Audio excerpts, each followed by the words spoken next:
Well, first of all, thank you so much for letting me be here today with you. This is a great opportunity for me to share far and wide. And I am in Utah, and I've done a lot of presenting here in my state, and have done some elsewhere, but never Wisconsin before. So this is exciting for me. Let me tell you a little how I got started, because I am not like Heidi. I have not been doing this for 2 decades, for 20 years. It was actually about 2015. And my husband and I were on a trip. We were driving to Arizona, which from where I live is about a 10-hour, 12-hour drive. So anytime I have a long drive like that, I always bring a lot of books. So I brought a book that someone had recommended, and in it was talking about a lot of potential scenarios or potential things that could happen if the world situation changed. And as I as I read all these scenarios, I started looking around, first of all, where I was driving, which was desolate desert area between Utah and Arizona, which is just pretty much ugly, no water, no nothing. And I looked around and I thought, first of all, I hope it doesn't happen while I'm driving through this area, because there's no way we're going to make it. But then the second thing I thought is, I hope it doesn't happen anytime, because we're not prepared for this at all. So I started talking to my husband and I said, listen, we don't know what we're doing. We don't have anything put together. This isn't good if any of this actually does happen. And so the whole drive back, which is another 10 to 12 hours, I just studied emergency preparedness. And the way my brain works is I like to figure out patterns or ways to put it in a simpler format so that I can tackle it. So I wrote down all of the possible topics that were covered in emergency preparedness. And first of all, the first feeling you get when you start doing that kind of thing is overwhelm, right? You go, oh my word, where am I even going to, there's no way I can get this all done. And so I thought, no, I know how to do this. I looked at the topics and I said, this is a pretty much 12-step process here. There's 12 general categories that I can put everything into. And I like that because there's 12 months. So I decided on that drive that what I was going to do is tackle a topic a month for the next 12 months. And what that enabled me to do was two things. First of all, it let me go deep on one topic, but it let me not get overwhelmed or worried about everything else while I was taking care of the one thing. And that made all the difference for me. So the first month, so I looked through the list and I thought, which of these is most important? I had always heard two things. First of all, I'd always heard long-term food storage, right? You hear the silver cans. The second thing I'd always heard was 72-hour kits. Well, as I looked at the list and as I started researching, I thought, I don't think either one of those are first. Water is actually first, and we're going to get to why in just a moment. But I started with water. So the first month, I forgot everything else that I needed to do, and all I studied was water. And then the next month, I forgot everything else that I needed to do. And I just studied the second topic and then the third topic. And I started to gain momentum because I could see this was a way to tackle this enormous project for our family. And by about September or so of that month, others in my neighborhood were noticing some of what I was doing. And I was asked to do that for my ward, for the local area. So I helped everybody and I thought, I know how to help everyone now. We're going to go through the exact same steps. So we went through the exact same steps that I had done the year previously. And then at the end of that year, I was asked to do it for my stake. So I thought, I know how to do this. We're going to go through the exact same steps. And I've been doing that for the last 6 years. So now we just go through the exact same steps every single year. Obviously, we're tweaking it. We're adding some things, but honestly, a lot of times we just go back to the very simple basics. So I am not a lifelong expert. This is not something that I've been doing forever, but because I had those steps and because I had done all the research, I decided, well, I'm going to put it into a book to make it more accessible for everyone. So there is a book that has all of this information together in it. It's on Amazon. You can find it there. I very intentionally priced it very inexpensively because I wanted to be a resource people can use. But I'm also going to give through your leader here, I'm going to give her a calendar that has steps that you can do every single month that follow these same 12 steps as well. So it's something that I've customized for your stake, and you can use that. And that's just free. It's going to come through an email to you, and you can use it that way as well, because I'm not about selling books. That's not my purpose whatsoever. I just want to make it easy. That's all I want to do is I just want to make it easy for you. I want to make it possible. So I'm really excited that she's broken this up into some really nice categories for you. And she asked if I could cover really the first 4 topics that I go over. And so that's what I'm going to do tonight. Usually I do 2 topics in an hour, so it might take 2 hours, but I certainly hope not. That's a lot of time for you to have to listen to me, and it's a lot of time for me to talk. So I'm hoping that we just have more time for Q&A at the end. So let's talk about why the first step is water. There is a rule of 3s. And can you see my screen? As somebody give me a thumbs up. Can you see it? Good to go? Okay, perfect. All right, there's a rule of 3s, a survival rule of 3s. And what it says is you can live 3 minutes without air, 3 hours without shelter. That means if you are exposed in extreme elements, which in Wisconsin, you probably have some of that going on occasionally, some extreme elements. 3 days without water and 3 weeks without food. So as I looked at that list, I thought, all right, if I can survive 3 weeks without food and only 3 days without water, to me, it makes a heck of a lot more sense that I store water than I store food. Obviously, I need food, but I can survive 3 weeks without it. But I can't survive more than 3 days without water. So I better for sure have some of that on hand. So that's the reason that I chose water first. The other reason I didn't choose 72-hour kits, which is the thing that you always hear, is if you think about what a 72-hour kit is for, it's for an evacuation emergency. It's for leaving your home. Well, I started to list all the potential emergencies that we could face. Where I live, where you live, they're probably not going to be that different. And it's, we can obviously have a flood, we can have an earthquake, tornado, rarely for us, but on occasion we could have a chemical spill. We could have biologic, some sort of biologic activity. We could have a massive drought. We could have perhaps a pandemic. I don't think anybody thinks that could ever happen. We could have employment layoffs. There's just a lot of things. And when I listed all of those out, there were only a couple that would actually leave me leaving my home. The large majority of those things, I'd be staying in my home. So if that's the case, a kit to leave my home with isn't the first thing on my list. I want to make sure that I have what I need in my home to take care of myself during an emergency. So that was my reasoning when planning out the things that I have, the steps that I put in my 12-step sequence. Now, 72-hour kits are on the list, and food is on the list. In fact, it's step number 2 and 3. So we're going to get to that, but it's not number 1. So let's talk through some details with water. If an emergency happens today, what do you want to do? There's a few things that you want to think about. First of all, keep your water at a trickle, because that will avoid frozen pipes. And in Wisconsin, like in Utah, I'm sure that that's probably something you need to consider and be thinking about. You want to cover your bathtub drain with a bowl. So anything that's trickling, you want to cover the drain, and you want to save every bit of water that you're trickling out for sure at any time. So put a bowl in your sinks, put a bowl in your bathtub, whatever it might be that you're trickling in. Cover the drain. You want to save that as much as possible. And ideally, you're going to run cold water, because you want to save your hot water in your hot water heater, because you're going to be able to go and access and use that hot water heater as water storage as well. So you're going to trickle the cold water. You're going to turn off your pipes, the water to your home eventually. So that is the main water line that goes to your water source going into your home. That is going to allow you to save the water in your pipes for as long as possible as well. And if there's an earthquake, something that disrupts the pipes in the ground, you don't want the contamination that's going to happen in a broken pipe elsewhere to come into your home. So that's why you want to close off the water to your home. And then you're going to drain the pipes of all the water and save every bit of water. So the reason I'm telling you this is the piping in your home, as well as the water heater in your home, are both sources of water storage that you may not have considered before, but you need to know how to utilize them.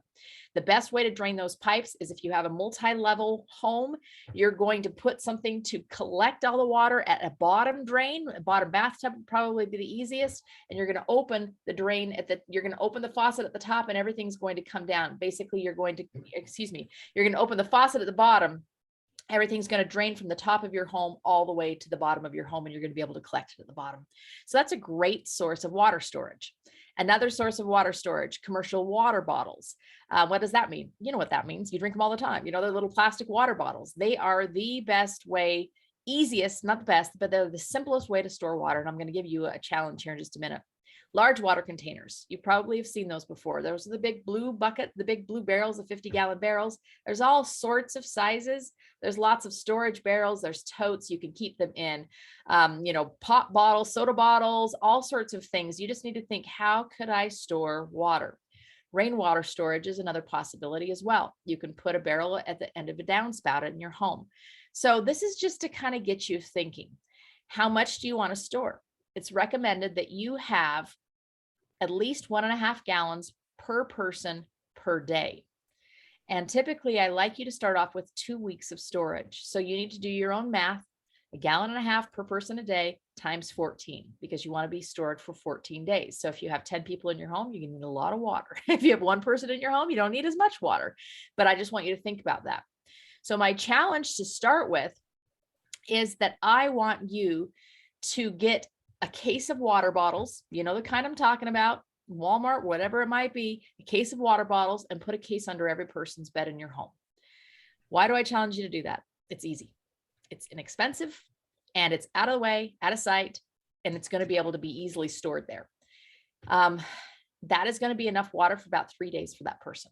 So just doing that, you are now taking a step towards being prepared, having water storage. Is it all you need? No, but it's an enormous first step. I have so many people that say, you know what, when I did that, when I just got a case of water bottles and put it underneath every person's bed, all of a sudden my mind went, I can do this, because it's a step in the right direction. And your mind goes, yeah, I can do this. I got this. So that's what I challenge you all to do. A case of water bottles underneath every single bed in your home tomorrow, as soon as you can.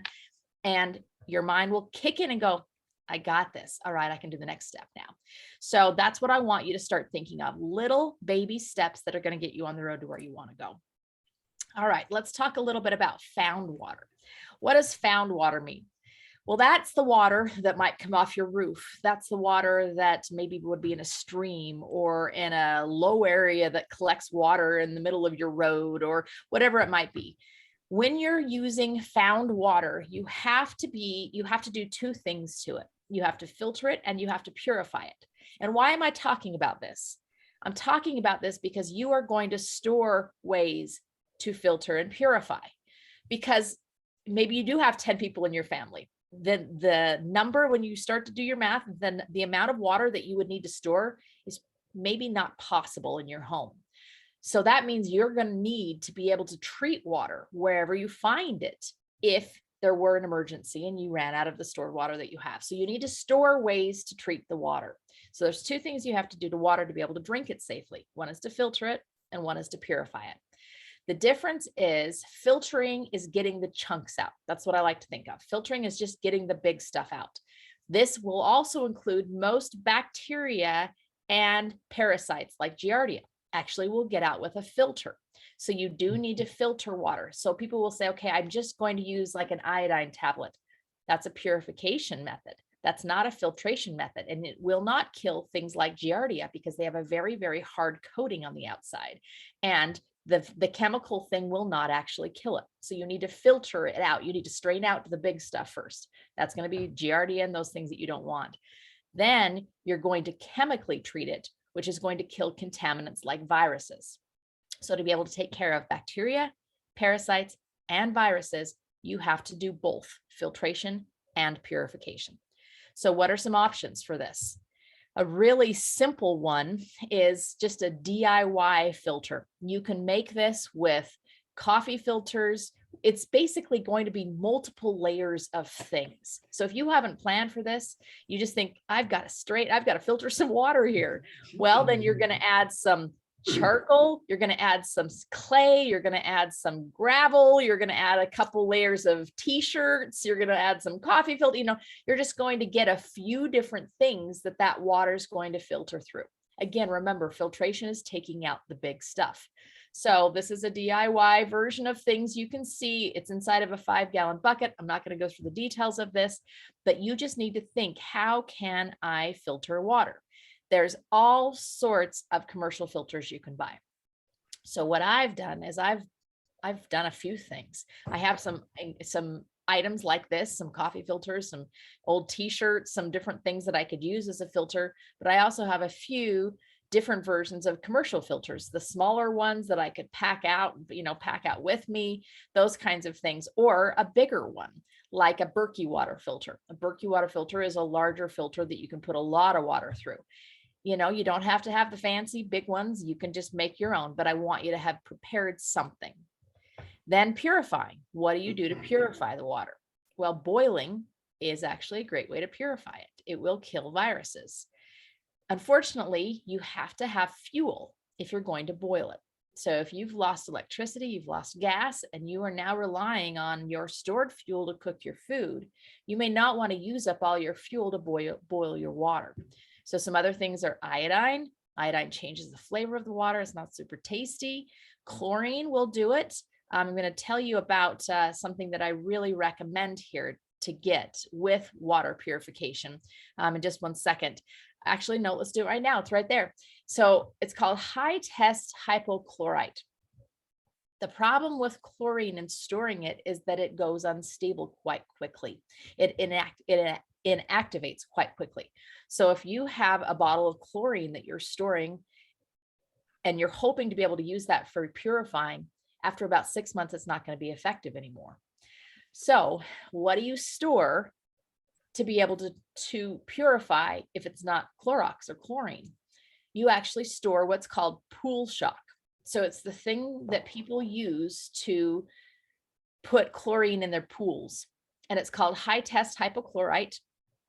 And what it is it's a powdered, granular, extremely concentrated chlorine in essence. You store that. And I have pictures of it. It's a bag. It's about the size of it's not even the size of a half gallon of milk. It's probably like even smaller than that. Like a whipped cream container almost. It's very small. So a bag of that will actually make something like 20,000 gallons of purified water. One small bag that costs about $10 on Amazon.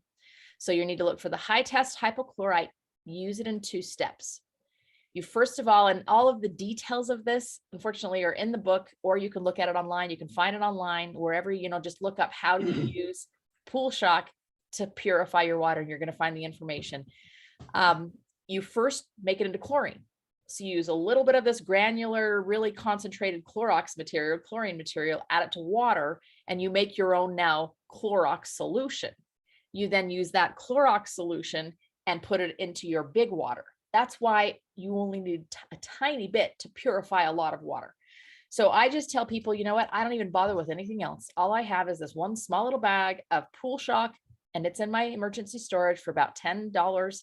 I'm going to be able to purify thousands and thousands and thousands of gallons of water. I do have the instructions right there in the front of the bag so that I don't have to try to remember how to use it, but that's my recommendation to store for purification. You can also use something called a WAPI. It's I'm trying to remember what water pasteurization indicator is what that stands for. And it's used in a solar oven.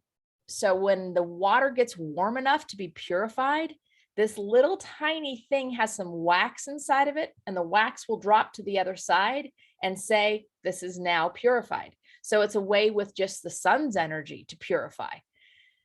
My big thing is I like to have multiple layers of preparedness. So for me, I would buy the pool shock, and I would maybe get this little WAPI. Again, it's maybe $10 on Amazon. You can find one. And that way I know I'm going to be pretty much able to purify anything I want. So water to-dos. This is the what do you do now list. I need you to figure out how much water you need to store for your family. Remember, 1.5 gallons per person per day times 14 days at a minimum is where you should start. But I really just want you to store 3 days worth of water for your family tomorrow. That's a case of water bottles underneath everybody's bed. I want you to think about one way to filter water, even if it's just some gravel, clay, and some t-shirts. I want you to figure out one way to purify water.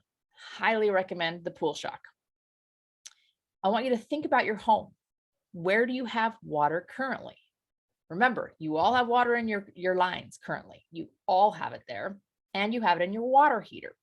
So on the back of that, or actually on every month in the calendar you're going to be receiving, there's a little QR code. If you click on the QR code, or it's not click it, I guess you scan it. If you scan the QR code, it's going to bring you to the website that I run for my stake.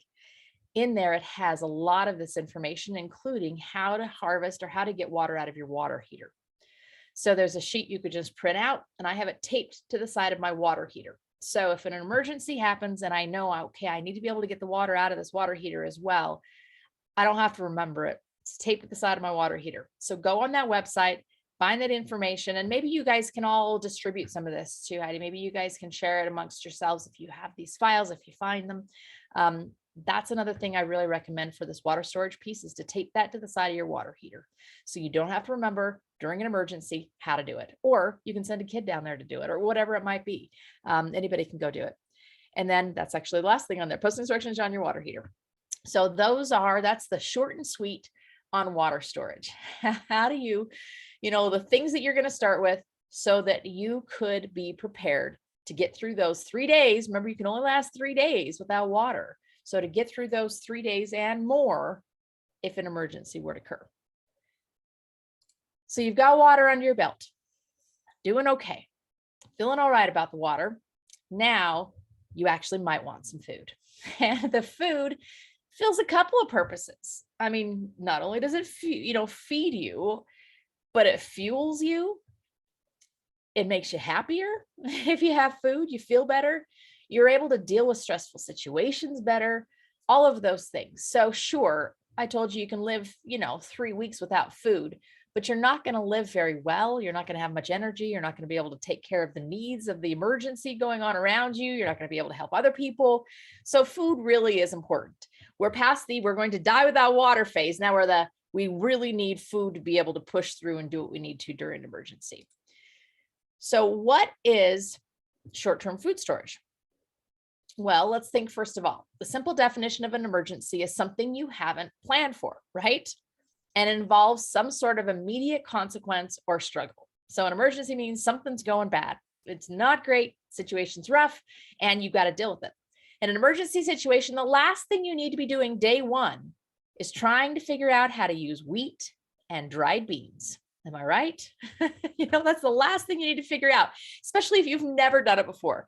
The very first time you've ever pulled out one of those big number 10 silver cans and cranked open the can opener around the top and looked at it, if that's the first time and it's day one of an emergency, it's not going to go well. First of all, your gut's not going to digest that food well, but you're not going to know what to do with that.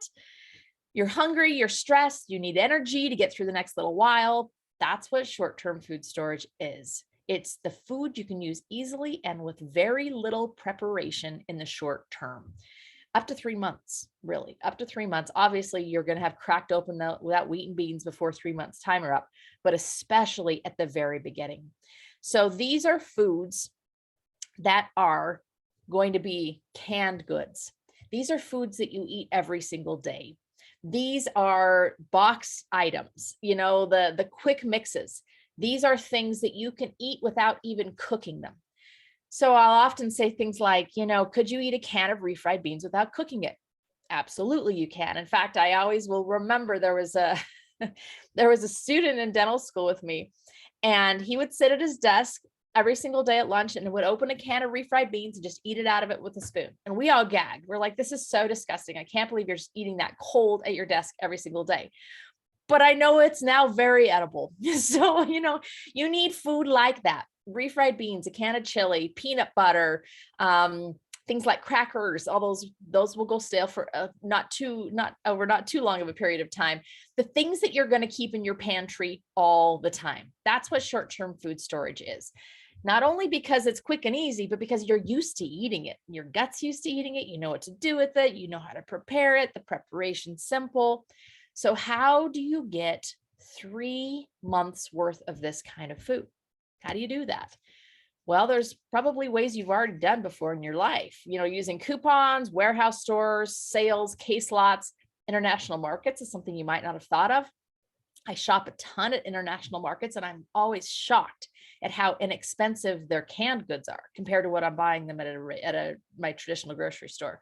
Your garden, if you can, or freeze or dehydrate, that's a great way to store some food. Your neighborhood, maybe your neighbors, have extra food coming too. My challenge is to always do the 1+ rule. So when you're at the store this coming week, I want you to look in your cart and you say, what can I buy 2 of this week that I was only going to plan to buy 1 of? So it might have been a can of peanut butter. I'm going to buy a can of peanut butter this week. Well, can you buy 2? Can you buy 2 this week? I want you to buy 2 if you can. Because if you do that consistently, every single time you go to the grocery store, what you're going to have is multiples of the food that you are used to using, because it's what you are already going to buy. That makes sense? It's already the food you're used to. It's already the food you know what to do with, because it's what you were already buying. You're just going to buy 2 instead of 1. If you're going to buy a box of rice-a-roni, let's say you're going to buy 2 boxes of rice-a-roni. And bonus, what if you can look at a coupon list and find it on sale? Buy 4 boxes of rice-a-roni this week. That's a huge bonus. And now you have some storage. That's all short-term food storage is extra of what you already use. Where do you put it? What if you don't have a lot of space? This is when you start to get creative. This is when you put it underneath beds. This is when you put it in the top of closets.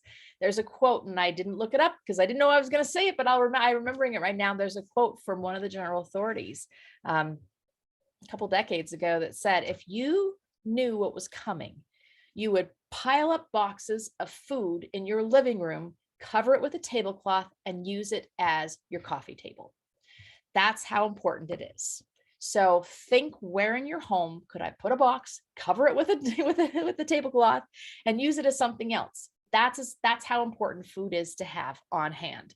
And now we've had a little taste of that, haven't we? The last 2 years have brought us a lot of awareness about food shortages, empty shelves, food distribution channel issues, can't get things to us like we used to. Some of these things, they weren't even on my radar.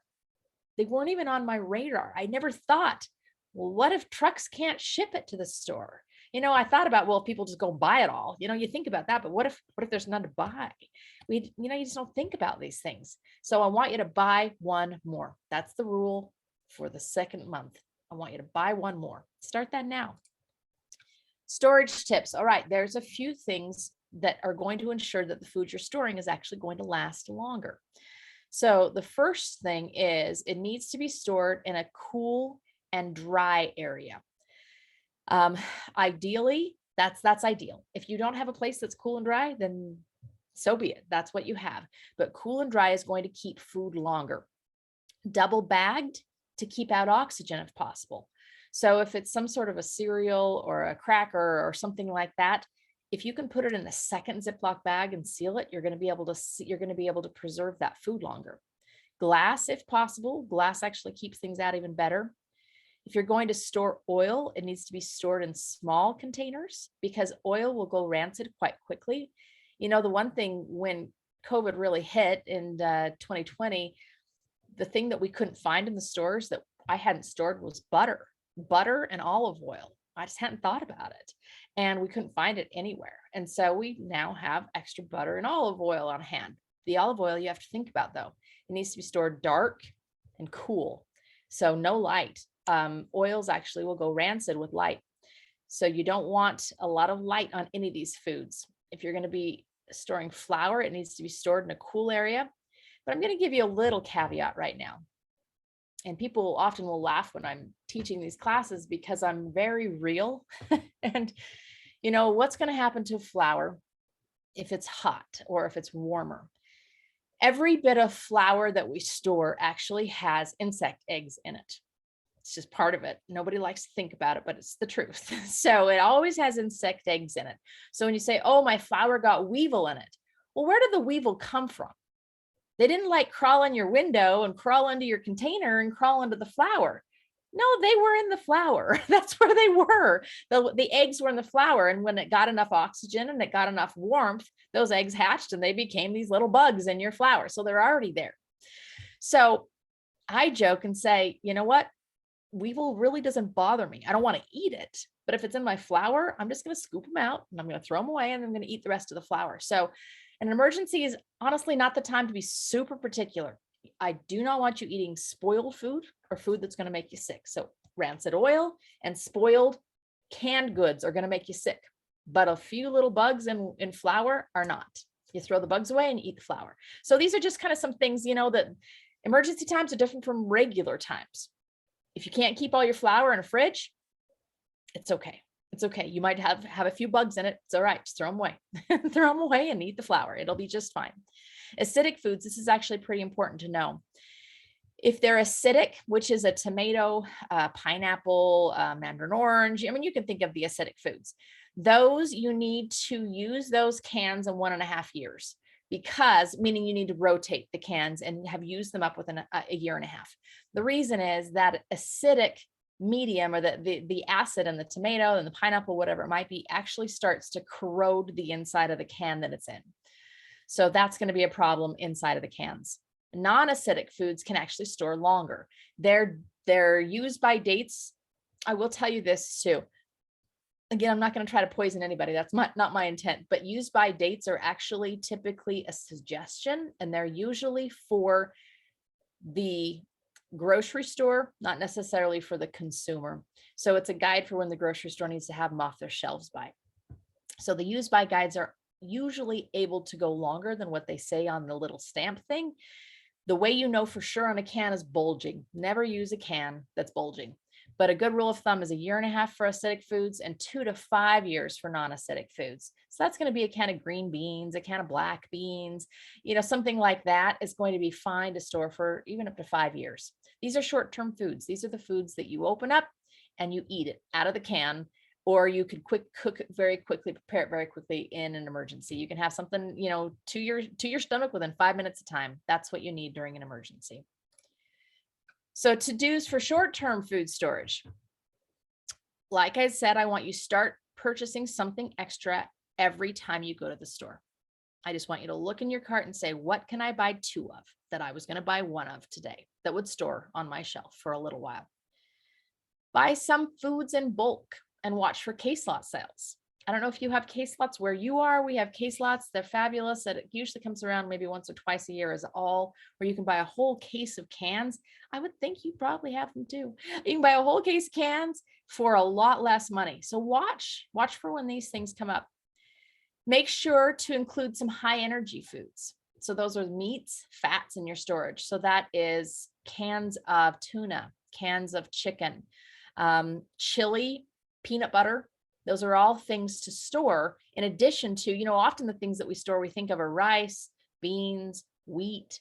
We don't remember that we need some fats and some proteins in there as well. And those will usually work nicely to augment the grains that you have stored.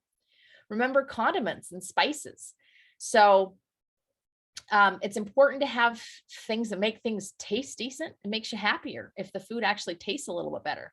Ketchup stores almost indefinitely, I'm pretty sure. Like it just seems to stay forever. So, store some ketchup, store some salad dressings, things like that you can put on food and make taste better quickly.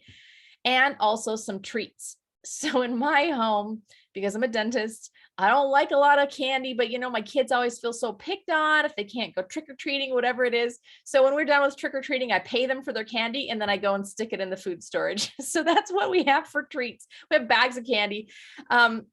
They just make you feel happier. So store a few treats as well in along with your short-term food storage.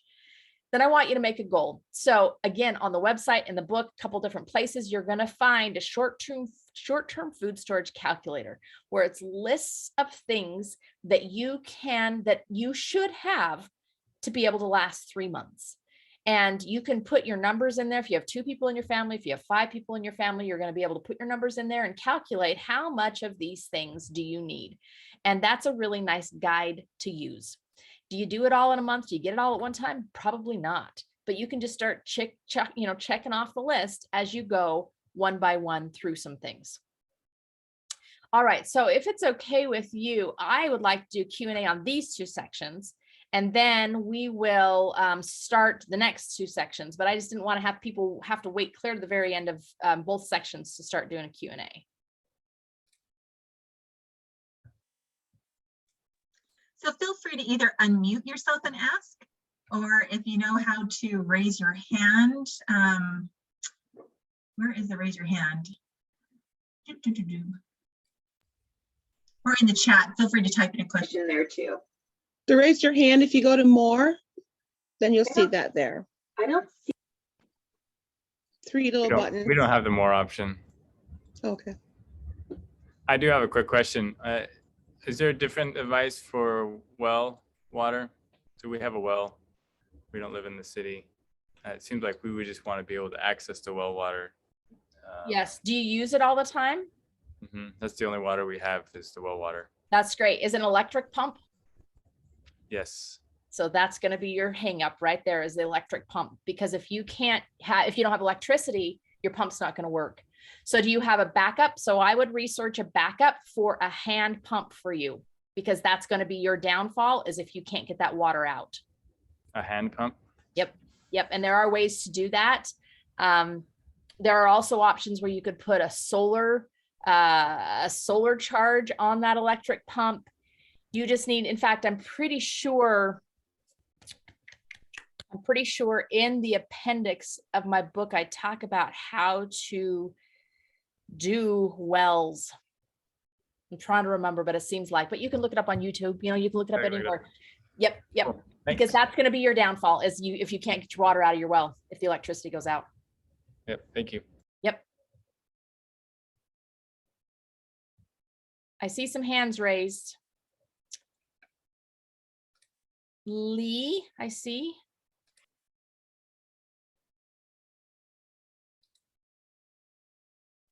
You need to unmute, Lee.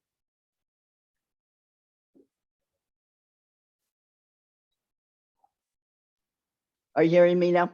Yes. Yeah, okay. I was just going to say that people can save a bit on water storage if they store baby wipes to help keep themselves clean. That way you can save the water for cooking, brushing your teeth, drinking, that kind of stuff. It's really a good idea. There was a survivalist that kept himself clean for a month, and he wasn't living out in the woods. He was going into work every day with just using baby wipes. Nice. Okay, that's all I had. Love it. Thank you. All right, Sharon. Thank you. So I have a question. I have three actually of those 50-gallon buckets of water. I filled them up and it's been like 15 years. I haven't done anything with them. So that water's been in there that long. It's in winter, fall, and summer weather. So I'm just curious, how often are you supposed to really rotate those? So yeah. It's all dependent on what you're going to do with the water once you pull it out. If you want to be able to pull the water out and just drink it directly out of there, you're going to have some really stale, not very good water in there.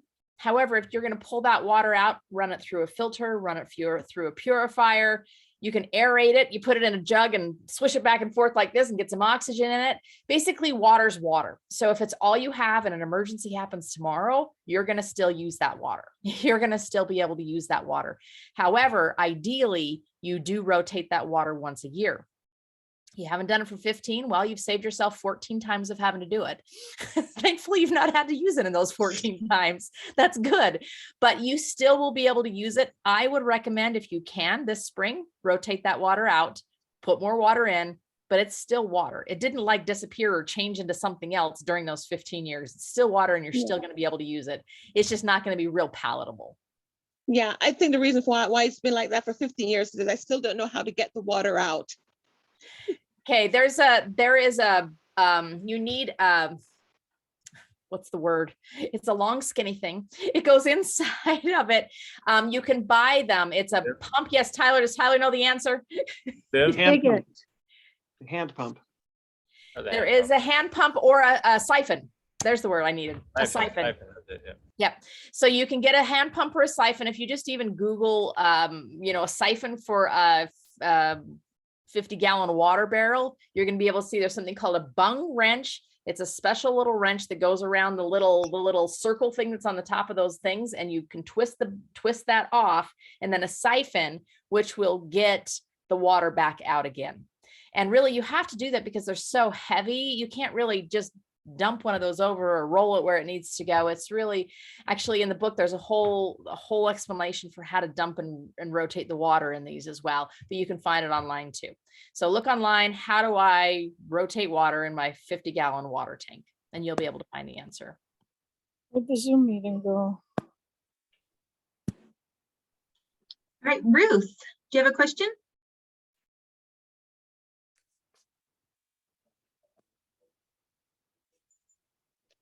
Fuck. All right, let's go to Matt Neely from Hey, so California.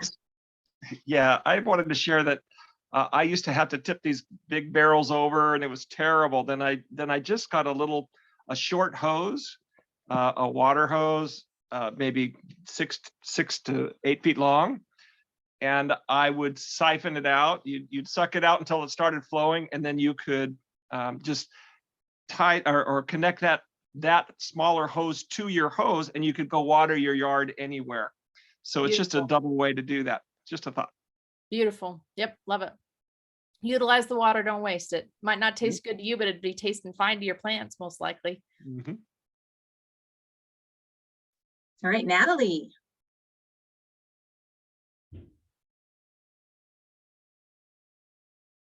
Natalie, you are muted. Sorry about that. With the water bottles, I always hear that you shouldn't keep them very long because the plastics break down. So what is your take on that? And how long do you feel like they would be safe to store? So they're actually intended to break down. That's supposed to be the way that we're going to save our landfills. You know, they want them to break down eventually. The other concern with the water bottles is that the BPAs or some of the chemicals that are in those plastics will actually leach into the water. Both of those are legitimate concerns. However, if you have no water, I'm going to be so thrilled to have that case of water bottles underneath my bed, and that water is going to be better than no water at all. I have stored water bottles, these commercial water bottles, I probably have had some for upwards of 10 years, and they're still fine. So I would plan to replace them, you know, maybe rotate them every 2 to 3 to be safe, but you're probably going to be able to have them longer than that. It's the easiest, simplest safety net you can have, while you then get bigger storage as well. Yeah, sure. Okay, thanks. Yep. All right, Ruth, did you have a question?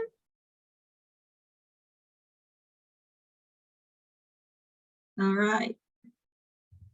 If you do, you are muted. And then Natalie, do you have another question, or your hand is still? Okay. Okay, I'm sorry. You're talking. Do you finally get to me? I'm sorry. This is Ruth. Yes, go ahead. And my question is, what if I have a water purifier? We here in the Midwest have a lot of abundant water. We got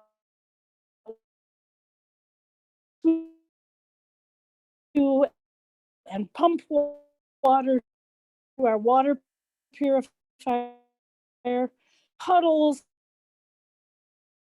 water we can capture. I'm whether there's much water to talk about.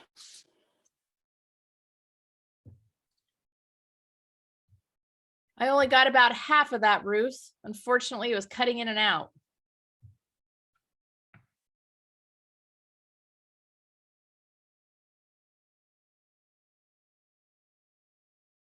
Now I'm not hearing you again. I'm trying. I'm sorry. I can't You're find fine. the controls. And I'm at my neighbor's house right now on my phone. And I'm in the middle of trying to do some personal care for her. So I'm so sorry. But my You're fine. question is, I have a water purifier, okay? And a lake that I can walk to in 15 minutes. And there's puddles and the rainwater. We have abundant water here in the Midwest. Good. Can we alter our water storage, you know, based on whether we have a water purifier or not? Yes and no. So yes, make sure you have a filter and a purifier, first of all. So make sure it's not just purifying, because remember, you're not going to get parasites if you purify alone. You have to filter as well. So make sure it's a double, both a filter and a purifier. But the second thing you need to think about is everybody else is going to also be using those puddles and that lake, and what's going to happen on the way to that lake. Do you want to be walking 15 minutes there, leaving your home that might not be safe? It might not be safe between you and the lake. So I wouldn't use that as your primary plan. I would use that as a backup if the emergency is an extended period of time, but you don't know what's going to happen during that emergency. And it may be that you can't walk to that lake. Maybe that something's happened physically to you and you can't make it. It may be that the roads are so disrupted that you can't make it. And maybe that it's not simply safe to walk there and you can't make it. So I would not use that as your primary plan. Usually found water is going to be a secondary plan after you've used your primary storage methods, if that makes sense. Thank you. Good question, Ruth. All right, Sharon. And unmute, Sharon. Yes, yep, Thank I you. was just trying to hit that button over and over. Sorry about that. So I've been trying to use my food storage in those 10 silver can. Nobody told me when I first started that once you start using those things, then your food actually tastes like the can. And so I went out and I purchased 40-pound bags of rice and flour. And then now I'm like, what do I do with these things? Because they're just sitting on my couch in the basement. How do I store these things now? Again, because, I'm trying to rotate and these canned food have been around for like 20 years. So I thought it was time for me to start using those. But I don't want to, again, use silver cans because now I know the food tastes like the can and I'm buying these 40-pound bags of stuff. How do I store those? That's actually a good question. And we are going to get to long-term food storage next. So I might cover it there, but I'm going to just answer your question here. The bags are actually going to store a lot less time than the cans are. The reason is because of oxygen. When they prepare those cans, they remove the oxygen and they put oxygen scavengers in them as well. Those are those little, package things that you see, the desiccators. They take out the moisture and they also scavenge the oxygen. So those cans are going to last a lot longer. So a can of wheat, you're going to be able to store for 20, 25, even, sometimes 30, 40 years. Whereas a bag of wheat, you're only going to be able to store for 3-4 years before you start to get some rancidity. The problem is all of these grains have natural oils in them, and oils with oxygen and light will go rancid. And what rancid is it just simply changes the shape of the oil itself, the format of it, and they don't work.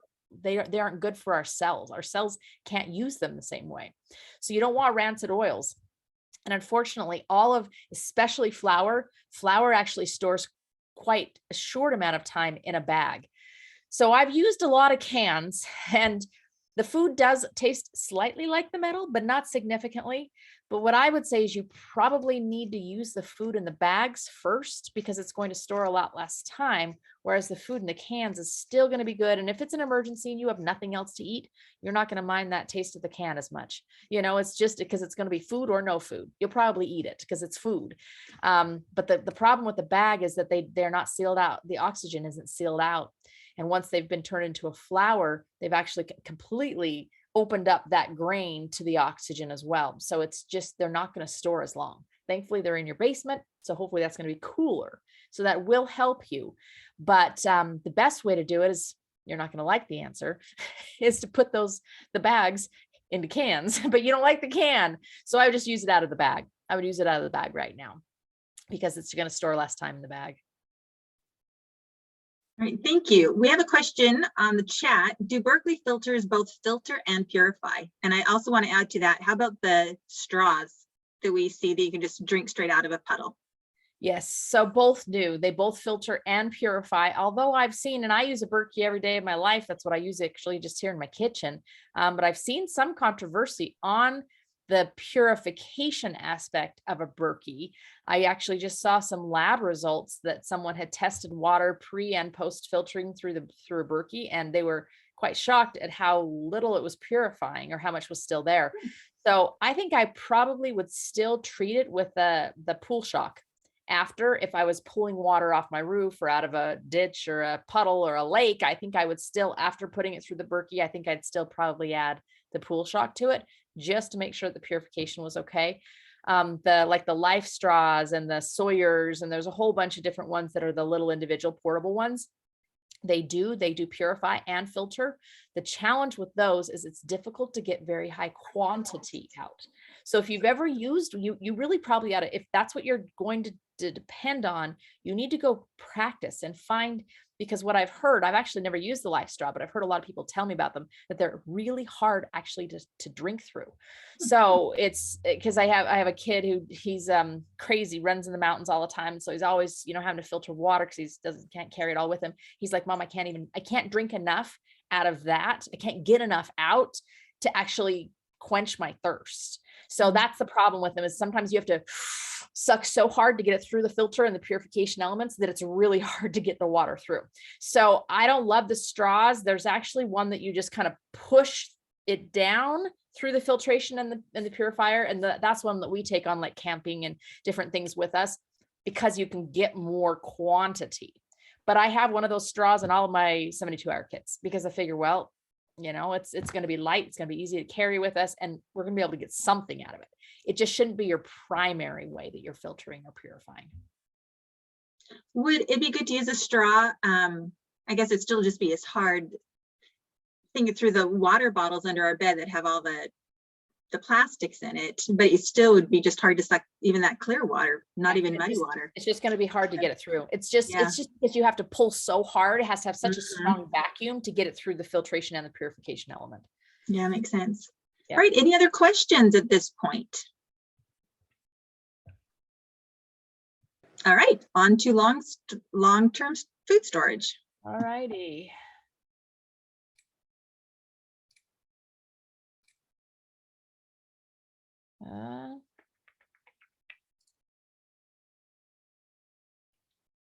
Are we shared? I don't know that we're shared here. Let me share. Not yet. There yep, we can see it. Okay, perfect. Okay, long-term food storage and gardening. So now we've talked about the stuff that's going to get you by the first few days.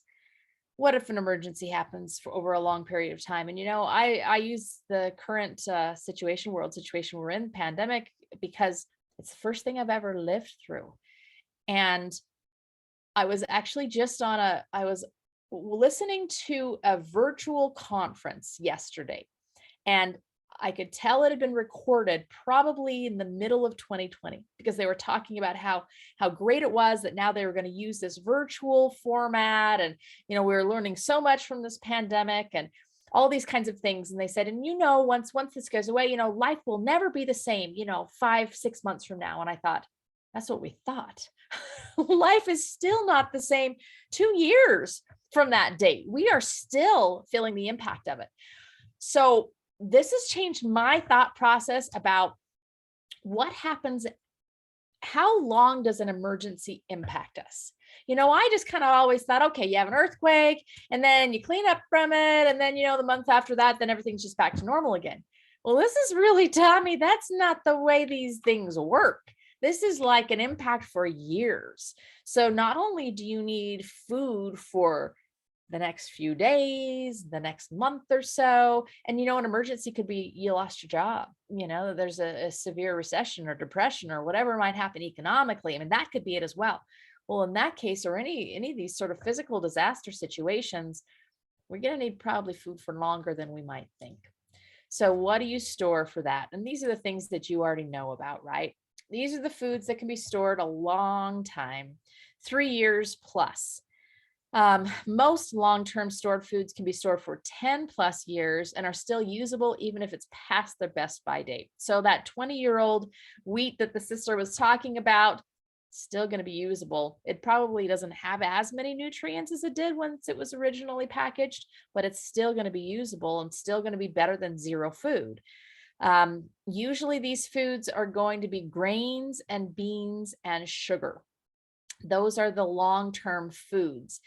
And ideally, we're going to get to the gardening section. Ideally, we're going to be gardening to augment these foods that we have so that we can actually add the nutrients that these foods don't contain, in high quantities. So how much? again, on the website and the book, wherever you want to go for this information, you're going to find this food storage inventory. And it just, you figure out how much you need per person, times that by the number of people, inventory what you have, and then that allows you to calculate how much more you need. When I did this for my family, it literally took my breath away. I thought, where in the world would I put that much food? And then second thought was, and how am I ever going to afford that much food? But I was shocked when I just decided this was something I was going to do, when I prayed and said, all right, Heavenly Father, this is something that I'm going to do. I feel like I need to do this and it's time. I was shocked to find the space I needed, to find the money I needed, to find the deals I needed, whatever it might be. The key though is just knowing what is your goal, where are you heading, where are you aiming for, and then you find, it was just crazy the stuff that all of a sudden would come out of the woodwork. I would find this really great source, inexpensive source of beans, and they were doing a 2-for-1 right now. You know, I mean, stuff that I would have never even paid attention to if I hadn't have said, this month, I'm going to get my food. And this might be a year process for you or more, you know, but you just need to know where are you heading before you start. So how much do you need? How do you store it? So we've already touched on this quite a bit, but it needs to be out of air and light. And it won't store as long in bags or things that are not airtight, unfortunately. So I joke about those weevils. Well, I have some, again, at the beginning of pandemic, everybody all of a sudden decided they want to bake their own bread. You couldn't buy a loaf pan. You couldn't buy a flour. I mean, I couldn't believe that. It was just crazy to me. And so I couldn't buy flour. Thankfully, I had some on hand, but I didn't have enough. I was running out. And I didn't really want to crack open my wheat. You know, I could grind it, but I didn't really want to get into that. Anyway, as soon as there started becoming a little bit more availability for the flour, I started buying 3 and 4 bags of this at a time. Well, I didn't realize that those bags don't store very long. I mean, I teach people this, but then I started actually living it. So as soon as I would open those bags up, what did I find? Little black bugs inside. So this is a reality. It's just going to happen. I just throw the little black bugs away and we eat the flour. It's okay, but just know they're not going to store as long in bags as they will in those cans. If you open them up, this is also something to think about. You know, people say, okay, you need to rotate through those number 10 cans.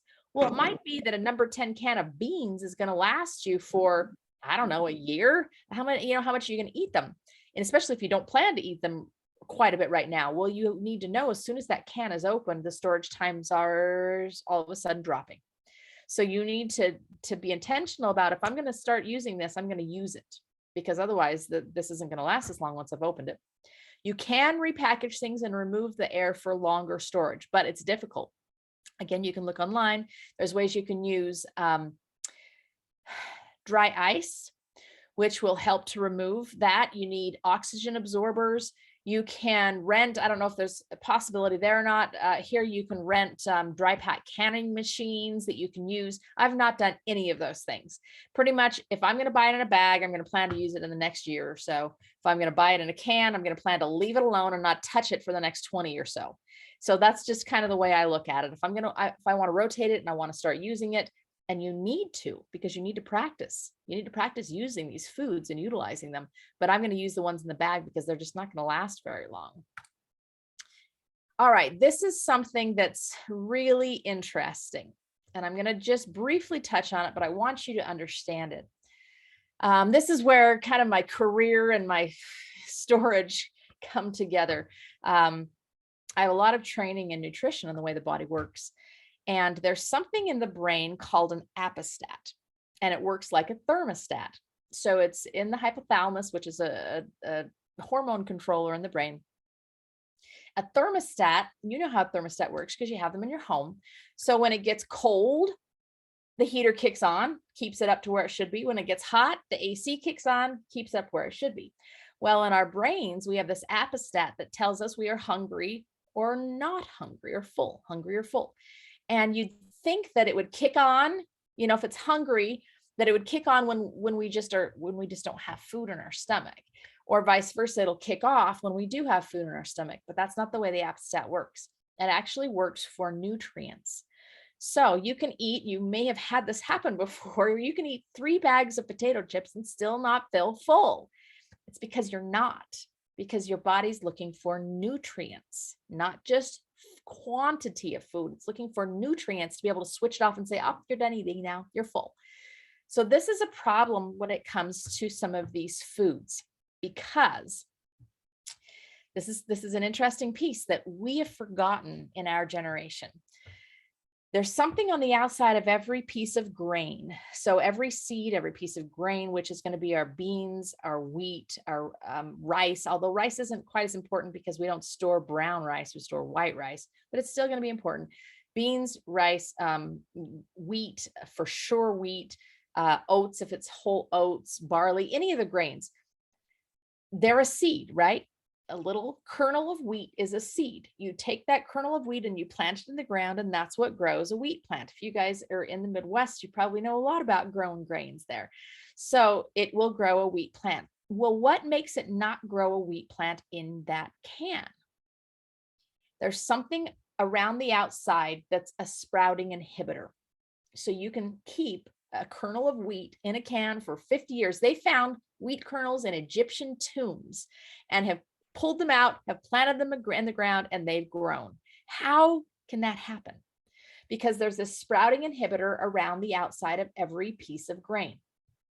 As long as that grain stays dry and cool, that sprouting inhibitor stays intact, and that piece of grain will not sprout.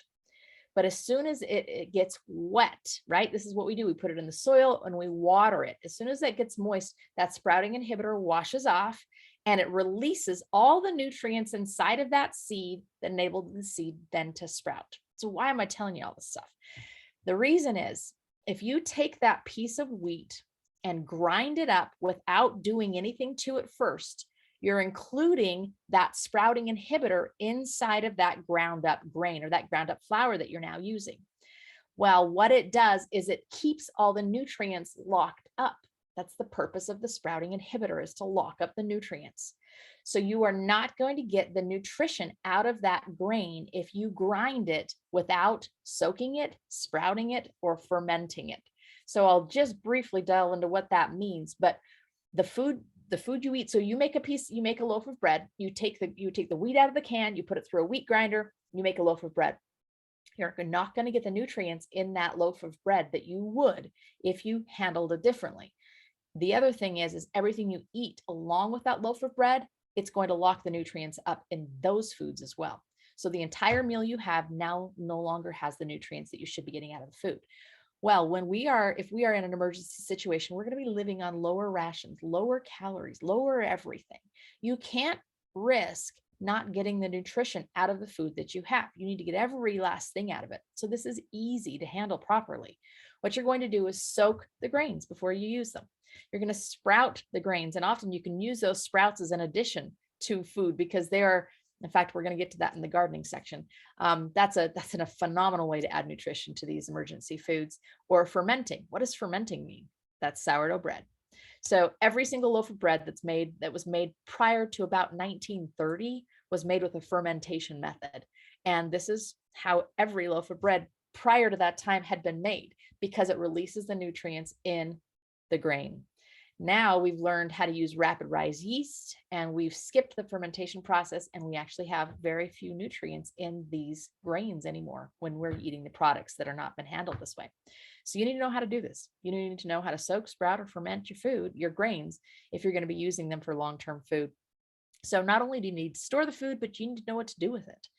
So that was a very short version of a longer story. So look it up, go on the website, go in the book, go look it up online. I don't care where you to go, but just go learn a little bit about how to get the nutrients out of these stored foods. It's really an important piece that a lot of people overlook. Scotch broth controversy. This is really an interesting one to me. So there's something called Scotch broth, and you may have heard of it before. You've probably seen it online. If you've not, I'll explain what it is. All it is a simple way to store beans and grains. So there's a recipe again on the website and the book, everywhere you can find the recipe for it. And it's a combination of grains that you store in a 5-gallon bucket in a bag, and beans that you store in some bags in the same 5-gallon bucket. You put some spices on top, you seal the bucket, and this is enough food. If you add nothing else, This is enough food to feed somebody for a few months.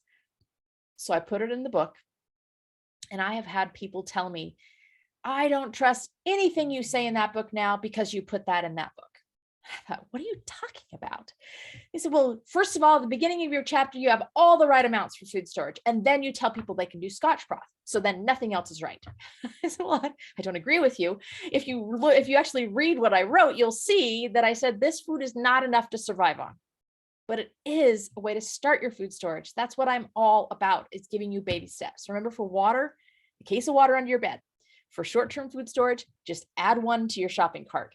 This is your quick and easy long-term food storage piece. I just want you to make some Scotch broth, because if you do this, you go, okay, I got started. If something happened tomorrow, I have that bucket over there and I could figure out how to use it, and we would be better off than we were before we did it. That's what this is. It is a staple that you can use. You do need to supplement it with other foods, and it's not enough to live on for 3 years. So don't think that I'm telling you that, but it's a great way to kick off your long-term food storage for a lot less money than the big, you need 50 pounds of wheat per person or whatever it might be. This is a way to really get a kickstart on that. So check it out, what Scotch broth is. 2 barriers for this: money, right? And space. Where do you put it all? So again, same quote. Maybe you stack it up in the middle of your room, put a tablecloth over it, and it's your table. It's, it's under your bed. It's stacked in a corner. It's, whatever it might be. It's worth finding space for food because of the security that it brings, and following commandments. We're being obedient by doing it as well. So I think that there also is a huge piece of blessings that come along with that. So some goals for long-term food storage. You need to have some bulk long-term foods. These are beans, grains, flours, sugar, a can opener that isn't run on electricity. Why are you going to do that?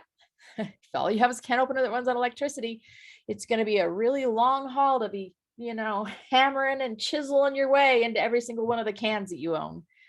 A way to cook these foods when the power goes out. That's step number 10 in the book, but you need a way to cook them, because unlike that can of refried beans that you can open and eat out with a spoon, you're going to have a real hard time eating, rice and wheat and beans if you can't actually cook them. They're not going to be edible for you. You also need a grinder for the grains if you store wheat. You can get very inexpensive hand grinders. I figure that's what children are for in an emergency, right? We're going to have them grind all of our grains. I don't know, but you're not going to be able to use them very well. You can sprout them, which will make them more usable, but a grinder if you're planning to make bread. Optional, buckets of Scotch broth. I already talked about that. The most important things for your family. So there is a list as well, and you can find this on the website or online or wherever. 92 items to disappear first list. These are some interesting items you don't think about. Guess what the top one of that list is now, post 2020? Toilet paper, right? It was the first thing gone. Nobody realized that was the first thing that people would now have: butter, toilet paper, things they just wouldn't have ever expected. And then some things you can do for free, watch for deals. If you guys have, I don't know if you have a home storage center there, but I think you can have them shipped to you. That is the place to get inexpensive bulk foods. I have priced these out everywhere, and there is no place that does it for less cost than the LDS Home Storage Center. So you can order it online. I know it is the least cost place to do it. There's another one that you can look up that I'm sure has areas where you are, that's called Azure Standard. And it's another place that you can buy bulk, and you buy it as a co-op. And that might be something that you could do even as a stake, where you buy these items as a co-op and you get significant discounts on them when you do it that way. So those are some ideas for how to implement those things. Big one on long-term food storage is just do it. Just do something. So if it's Scotch broth, great. Just do something. Just get going on it. All right. Gardening is the last one we're going to cover. And this one is definitely near and dear to my heart. Gardening is one of my very favorite things to do in the whole world. So we're not, unfortunately, going to be able to talk as much as I like to talk about it, but I'm going to tell you some things that are really important to do now, whether you have a garden or not. Gardening in emergency. The key to this is you don't wait until there's an emergency to start. There's so many people that have said, I'm not really that worried about food, because if an emergency happens, I'm just going to, till up my lawn and plant a garden. Okay. Do you have seeds? Have you ever done that before? That soil's not going to be so great underneath that lawn. Do you have any way to water it? Do you even know what you're doing? And do you know how long a seed takes to grow an actual piece of food that you can eat? Quite a while. So really, gardening is not a short-term food storage source, right? It's a long-term food storage source. It's something that's going to augment unless you do it consistently. If you do it all the time, then absolutely it's going to be short-term, long-term, all those kinds of terms. But if you're not a gardener, if you don't have space for it, if it's not something you've always done, there are ways to add this into your emergency preparedness efforts. The first steps after an emergency, this is something that not a lot of people know, is actually sprouting, because sprouting increases the nutrient content of stored foods. So if you're going to be using that wheat, those beans, whatever it might be, if you sprout them, you actually are increasing their nutrients multiple times over, and you will have fresh food, which brings a whole different set of nutrients and energy level to the body than just dried beans and grains do. Super easy to sprout. You start them in a jar, you put those, just a tiny little bit of the dried grain or beans that you have, put them in a jar, you rinse them a couple times. I'm not going to go through details here, but basically within a few days, you would have a jar full of grains that are growing. Now you've inactivated that sprouting inhibitor, you've increased the nutrient level, and you're able to add these to some of those other foods that don't taste so great. So you might not have thought of sprouting as a way to garden, but it is. You're just growing something, and you're growing the foods that you already have stored and on hand. So what do you do now for a garden? You need to buy seeds. How do you store seeds? I think I do have that in just a moment, so I'll get to that in a minute. You need to find a spot. Where would you garden? Maybe it's just a pot on a balcony. Maybe it's just your windowsill. But I want you to have thought through, where would I garden if something happened? And then you need to prepare the soil, because I can guarantee you if something, well, I already know this actually. Again, 2020, guess what disappeared? You couldn't find seeds. You couldn't find potting soil. You couldn't find anything. It was all gone because everybody was doing the same thing. They were all trying to grow a garden and help support their family with food that they needed a little bit. So think about your soil right now. Backup plan for water. How would you water it? Practice. That's a big one for sure. And just think about, what is it that I would want to grow? What is it that I like? So let's talk about seeds. There's two kinds of seed. There's something called a hybrid seed. And what that is a seed that's been changed. It's not GMO. It's just been a seed where they've taken a mom that has a certain genetic trait. Let's say it's a tomato that's really red, and a dad that has another trait. It's a tomato that packs really well, ships really well. So commercial tomato growers love this, right? They're really red and they ship really well. So they breed these two plants together, the mom and the dad, and it creates a baby that now is really red and ships really well. It's a hybrid tomato. Now, it's not a GMO. We've not added DNA in there to fight bugs or anything else. We've not done that. It's just a hybrid of two different kinds of tomatoes that we've bred together. The problem with hybrids is that they're kids. So their kids are going to be fine, but it's the kids after that that often don't come true to seed and sometimes don't grow at all. So when you're in an emergency, what you want is you want a tomato to grow that you can then take the seeds out of that and plant those next year. That's the ultimate in food security. If you buy and plant a hybrid tomato, you can't take the seeds out of that tomato and plant them next year. Most likely they aren't going to grow. So the only kind of seed I recommend that you have, that you buy or store, is something called an heirloom or non-hybrid seed. Because then when that tomato grows, you can take the seeds out of it, you can plant them next year, it's going to grow a whole bunch more tomatoes. You now have 10,000 more seeds that you can grow 10,000 more tomato plants, and you can see the benefit of that. So when you're looking for a seed, only heirloom or non-hybrid, a typical thing you want to look for is if it says F. So actually in this picture, it shows that. You can see it says Hooligan F1 hybrid. So that is a seed I don't want you to buy. I don't want you to buy this hybrid seed. I want you to buy one that is a non-hybrid. There's a couple of seed catalogs that I absolutely love. One is called Baker Creek Seeds, and they only sell heirloom seeds. So you don't even have to wonder, is this a hybrid or not? So Baker Creek Seeds is my favorite. I buy probably 95% of my seeds from there. There's a few others as well. Select Seeds is another one that you can pretty much depend on, that they're going to have just non-hybrid seeds. You also can buy seed packs. They're going to be called emergency seed packs. The advantage of those seed packs, I don't have them just because I have so many other seeds, but the advantage of those seed packs are that they're going to have vacuum sealed them all in one little Mylar container. I do have 3 or 4 of those in my freezer. The reason I have them in my freezer is because they're going to store longer if the colder they're kept. So I have them in my freezer. Those are my backup to my backup to my backup. You know, if I don't have any other seeds left, I've used them all, well, then I have those few in the freezer in the Mylar bag. If you have done no gardening, if you've done nothing, get one of those bags of emergency seeds. It's going to have, you know, a variety of things that grow fairly quickly. Stick it in a really cold place and you'll be able to use that if you need it later. So store in a cool location, like I said. Organic or not, honestly, it's more about the way you grow it than the way the seed itself was grown. So you don't have to spend the money on organic. Find a garden spot. It needs to have some sunshine.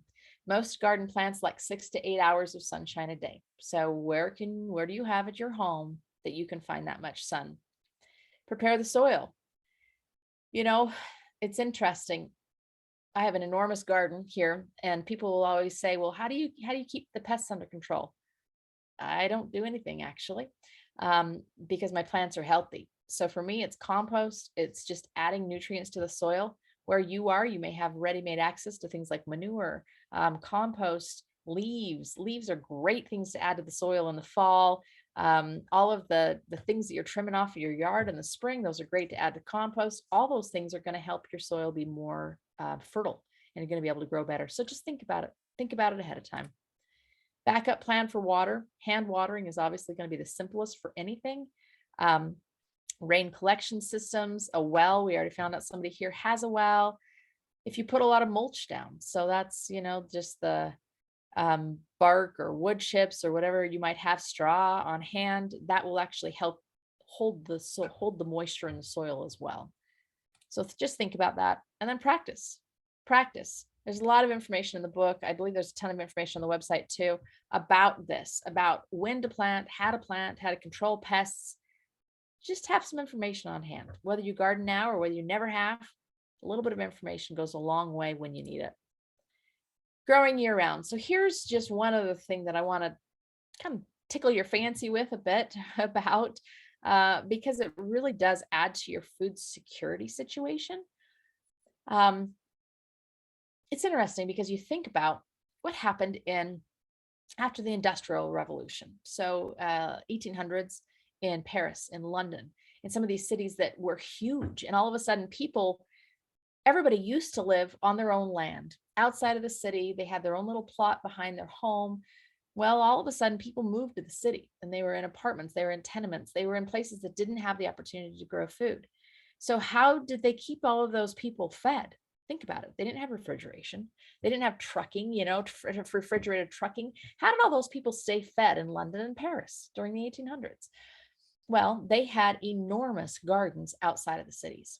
And one of the beautiful things actually is at the time, think about how they would get around in these cities. They got around with horsepower. So horses create a lot of natural compost called manure. So they would ship huge wagonfuls of manure outside of the city to be able to use in these huge gardens. Well, they didn't have grocery stores. How did they have food in the winter? If it's impossible to grow food in the winter, how did they have food in the winter? How have people survived for centuries if you couldn't grow food in the winter? You can grow food in the winter. That's the difference, is we just have forgotten how to do it. So there's a lot of ways to grow year round, even in Wisconsin. I imagine your climate isn't that different from mine where I am here, and I grow year round. Right now, you can go out and get food in my garden right now, and it's, second week in February. So these are things just to think about. Do I want to learn a little bit about this? Do I want to practice? Do I want to try? Is this something I could do? When the pandemic came, I didn't worry for a second because I knew I was going to be able to feed my family for years because of what I can grow. and because of what I have stored. But honestly, what I grow is more important even than what I have stored. So this is something that's worth looking into, that's worth learning a little bit about. And it doesn't have to be anything fancy. I have a couple grow frame or cold frames like this that you see right here that are just made out of, 2x4s and some plexiglass. And right now they're full of spinach and lettuce. So there are ways to grow things year round without supplemental heat, without a greenhouse, without anything else. And that just increases your food security immensely. So this is where we take some more questions, but I want you to see that these are the two places you can go for a ton of free information. Stake Self-Reliance. So that's my stake where I am, Mount Mahogany. So that's what the MM stands for, Mount Mahogany Stake. But it's mmstakeselfreliance.com. And on that website, you can find all 6 years of information that I put on there. And I put things every single month and have for many, many years. So there's a ton of information on there. You can find stuff and links and resources and things for days, more than you'd ever want to look at. And then I also have it's called Living Well with Dr. Michelle. There's a YouTube channel where I have a lot of this information as well. And the videos there are really where I started. I started doing videos on each of these 12 topics. And those are the ones that people say that's a ton of really great information that I didn't know. So go to those videos if you need some refreshers on some of the things I've talked about. That's all, like I said, it's all free. Just go on there and hopefully you can find what you're hoping to find. And then I am going to provide a calendar for all of you that will include the steps each month that I recommend. 3 or 4 things to start with every single month through these 12 steps. And hopefully it helps just to guide you as you go through this year, through these wonderful presentations you're going to be having and through the goals that you have for getting prepared this year. So let's take some more questions. I see we have one from Ruth. Hi, thanks. So I'm back home now. Anyway, the question that I have is, or the comment, I guess, is because the neighborhood I live in is just full of verticillium wilt.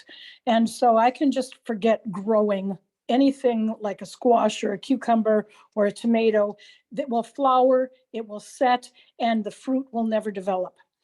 And even some types of raspberries, if they're not verticillium wilt resistant, then they'll grow great bushy bushes, but they won't. You might get 4 raspberries off of the whole patch. That's too bad. And so it's really ridiculous. And so you have to, like, for example, collard greens are very verticillium resistant. And good thing about collard greens is after you pick the leaves and then you strip out the big stems, you can plant those big stems again, and many of them will grow into new collard green plants. Love and it. So anyway, but there's but maybe so check the seeds for verticillium wilt resistance if you live in Dane County. And then the other thing that I want to comment about is that the topsoil has its own microbiome, this whole, and so when they strip away the topsoil and then they do a new construction and then they spread the topsoil back, they're spreading dead topsoil because it really, once it's gone a day or 2 without oxygen, all the microbiome dies off anyway. And so you got to be really careful about where your source of soil is too. So that was one of my comments. I love it. And that's the beauty of compost, because what you're going to do is you're going to top dress that soil. And when you top dress, what that means is you're adding to the top of the soil. So you're helping to reestablish all of those networks and communities underneath the soil that were killed. Anytime you till the soil, you also are disrupting that soil underneath. So anytime it's been moved at all and aerated, you're going to disrupt that community underneath. The community is where the nutrition and everything comes from. So compost, I recommend you compost. You just put 1 inch or 2 of compost on the top. You plant into that, and that nutrition is going to then filter down and help reinvigorate all that soil underneath. I love that. That should also help, because I think that the composting process, because of the heat, probably kills the spores for the verticillium wilt that's in the air.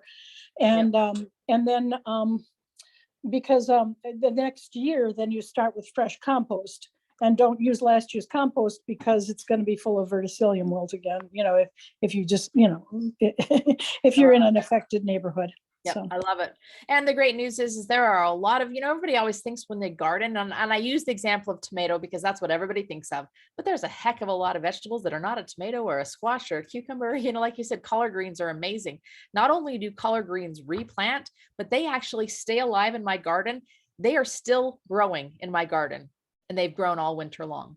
So collard greens, and there are some plants that never die. I have kale and collard greens and Napa cabbage still growing in my garden. And I'm betting I'm about where you are as far as latitude goes and as far as zones go. I'm probably similar to where you all are. So there are plants that will grow year round. They're certainly not tomatoes or squash or cucumbers, but there are foods that will continue to grow year round. I love that. Thanks, Ruth.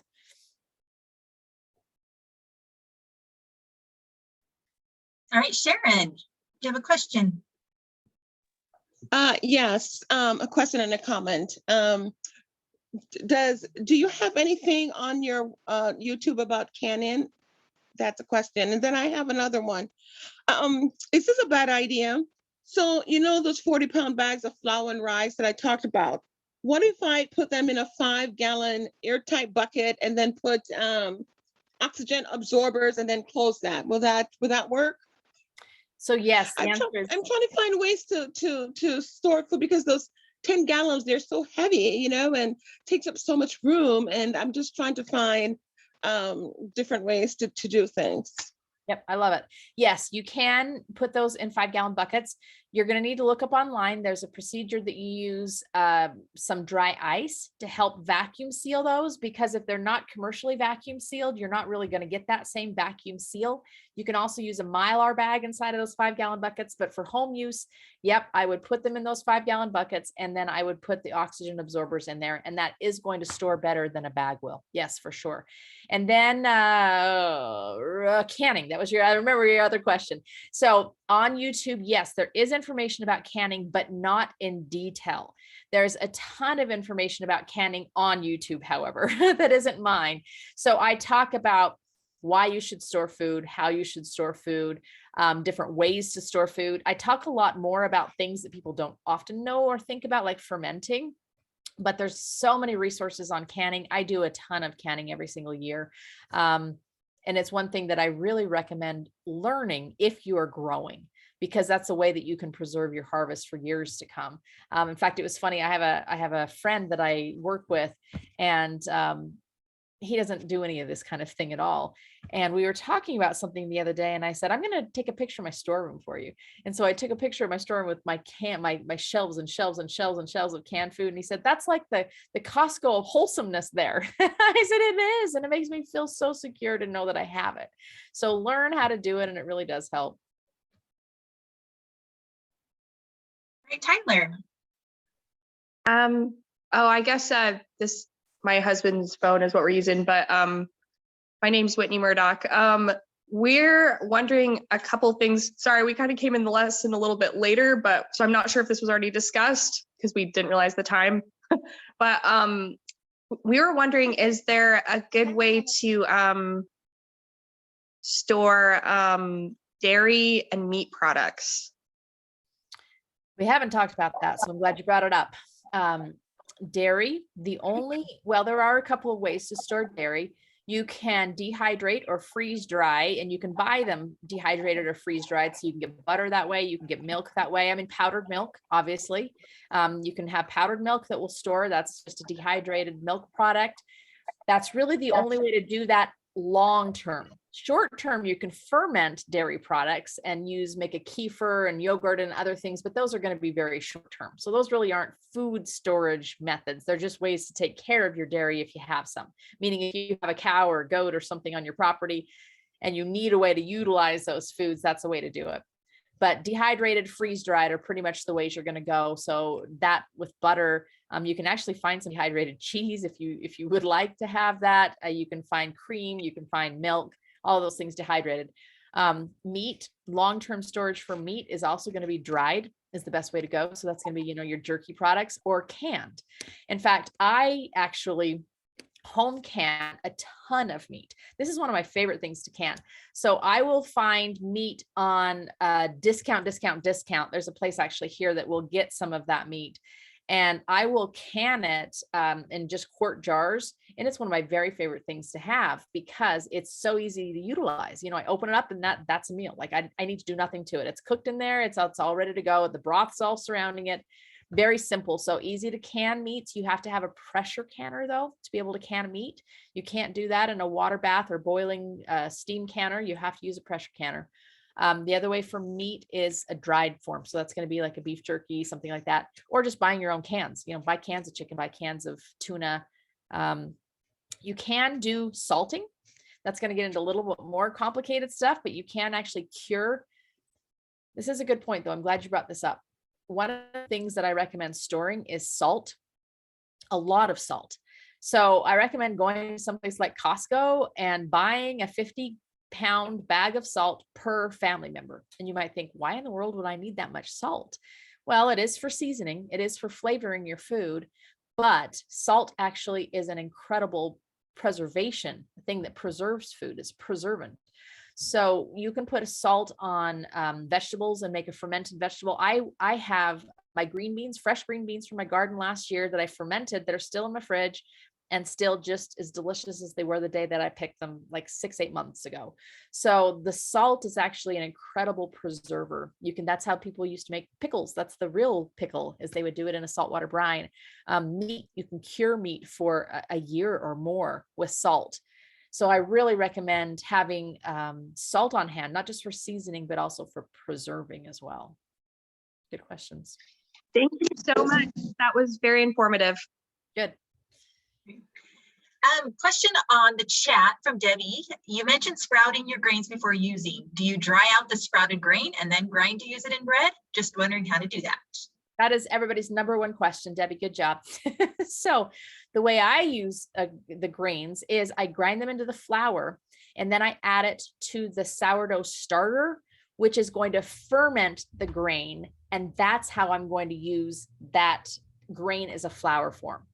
So what you said is the exact way that sounds really hard, doesn't it? Sprouting your grain, then drying it, then grinding it, then turning it into bread. So I grind, turn it into a flour, then add it to that sourdough starter, which is a ferment. And that fermentation process, that slow rise, 6 to 8 to 10 hour rise process, will do the same thing as sprouting.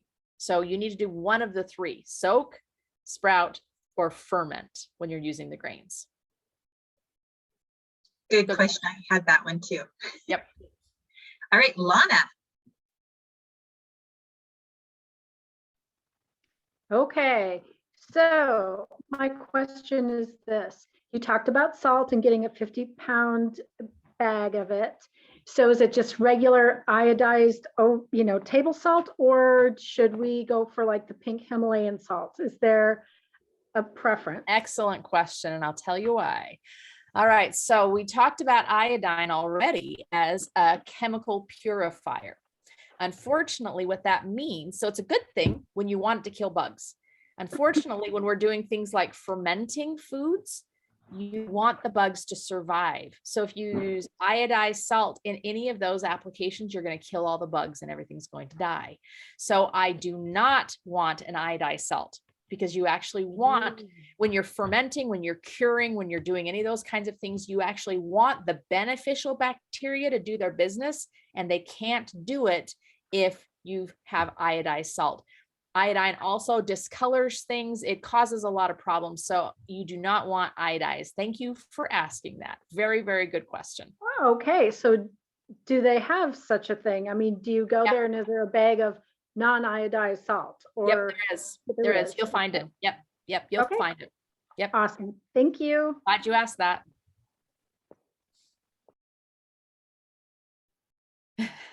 Any other questions? I just read the comment.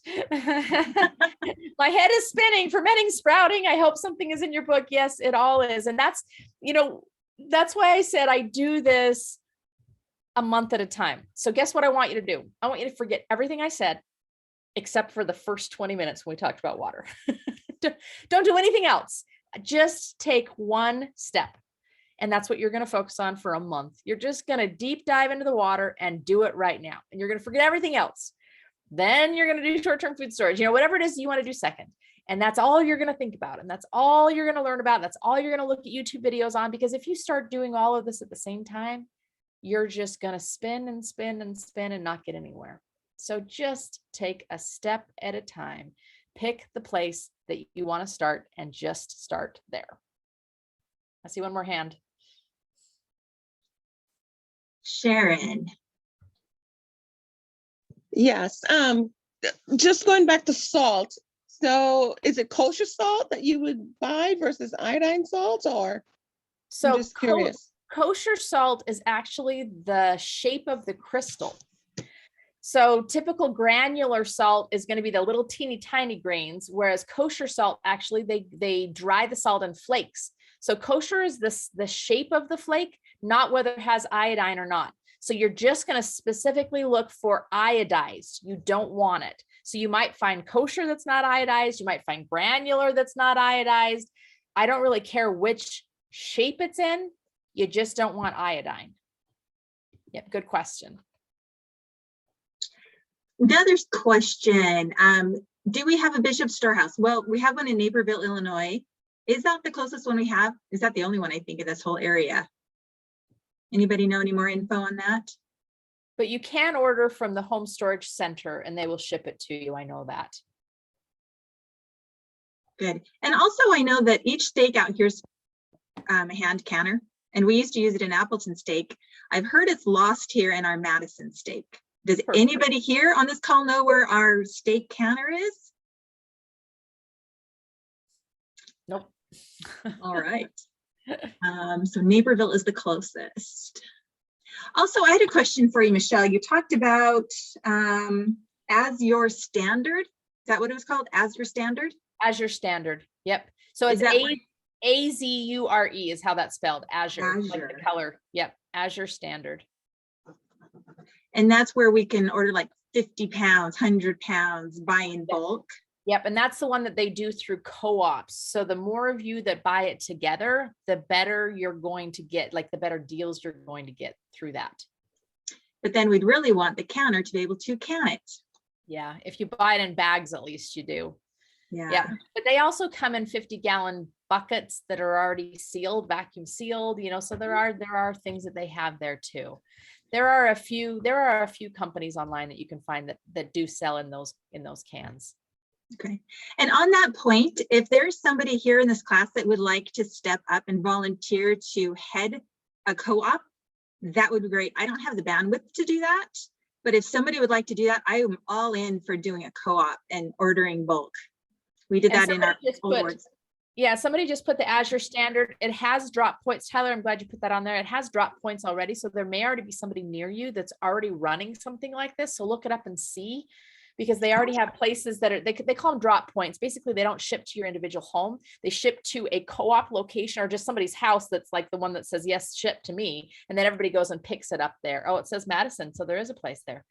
So yeah, there may already be an Azure standard drop location in your area. You may not even have to do it yourself. All right, question, Ruth.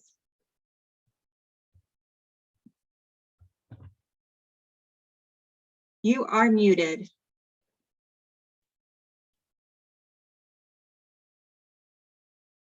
Ruth, you there? And Tyler, thank you for. There we go. Sorry, I couldn't get out of chat. I was trying to read the comments there, and then somebody commented about my raspberries, and it's like, well, no, I cut the raspberries to the ground every year, and what I don't get, the rabbits get fresh canes every year. They're the wrong kind. Somebody bought them from the neighbor bought them from a greenhouse, and then they came across the fence, and they just never bore. They were the wrong raspberries. They were not verticillium resistant. But I was going to say about the cannery, we used to have trips back when I first started in this church, and I wasn't ready to do food storage yet, so I didn't go along.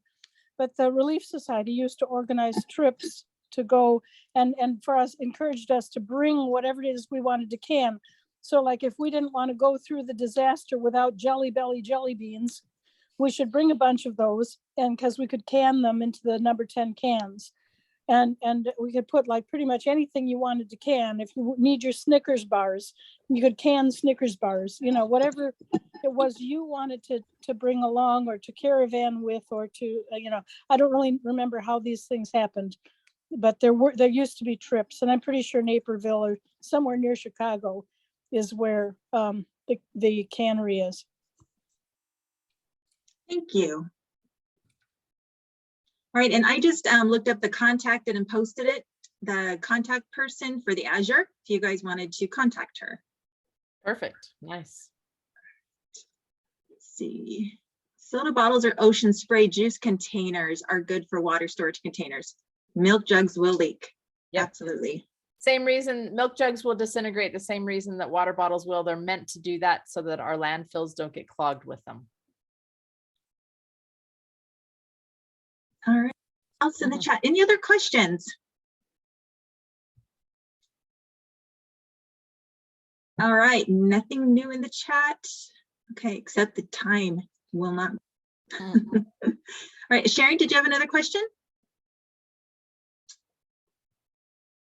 Yeah, I just want, I'm sorry, I'm just a little slow here. You're fine. I just want to make sure we're on the same page. When I mentioned put in my 40-pound bags of rice and stuff in a 5-gallon, I was talking about them unopened and just putting them in there. Were you thinking the same thing when you gave me your answer? No, I would actually open them, because otherwise you're probably not going to be able to fit them in that 5-gallon bucket. Yeah, okay. So they're going to fit a lot tighter if you open them and dump them into that and then seal them back And up. then put them out of the bags. Okay. Yep. I'm sorry, this is really dumb questions, but Not at all. They're excellent. All right. Well, Michelle, thank you so much for coming tonight and kicking off our emergency prep classes. I have loved your book. This is my second time going through it. I highly recommend reading those, her list, her chart, everything she went over actually was in here, and sounds like it's on that website that you also shared. Yep. Again, I put in the chat, if I have not emailed you, if you've just joined us tonight, please give me your email so I can send you the link. I'm going to try to find a place to put all the recordings of all 4 classes, so we'll have easy access for the future. Our next class will be the second Sunday, which is the 13th of March. And Katie Butler will be talking about the emergency kits and shelters and home preparations in emergencies, going down these 12 steps that Michelle has organized for us. So we'll do this all in order and get organized together. But thank you all for joining us. If you have any questions, again, I'm Heidi Neely, and have a great evening, everyone. And thank you again, Michelle. Thank you. Thank you so much. This is awesome. You bet. Thank you. Yeah, thank you. You bet, Natalie.